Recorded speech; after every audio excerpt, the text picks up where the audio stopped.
ఆత్మ యమలోకానికి వెళ్లేటప్పుడు గట్టిగట్టిగా అరుస్తుంది. వాళ్ళు చేసిన పనులు విప్పి చెప్పేందుకు చిత్రగుప్తుడు అక్కడ కూర్చునుంటాడు.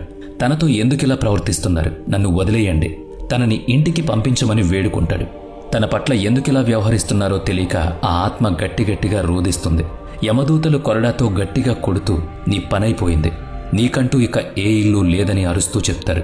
ఆ ఆత్మకు సాయపడేవాళ్లు ఎవ్వరూ ఉండరు. యమలోకానికి వెళ్లే దారిలో అనేక భయంకరమైన దృశ్యాలు కనిపిస్తాయని, సంఘటనలు ఎదురవుతాయని చెప్తారు. ఈ పరిస్థితులన్నిటినీ ఆ ఆత్మ ఒంటరిగా ఎదుర్కోవాలి.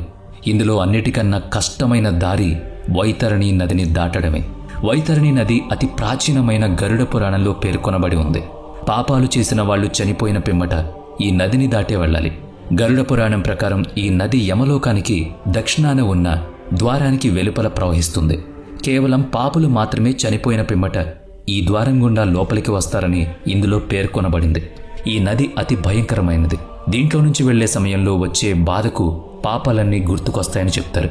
ఈ నదిలో నీటికి బదులుగా రక్తం, చీము, ఎముకలు, బురదవలే కనిపించే మాంసం ఉంటుంది.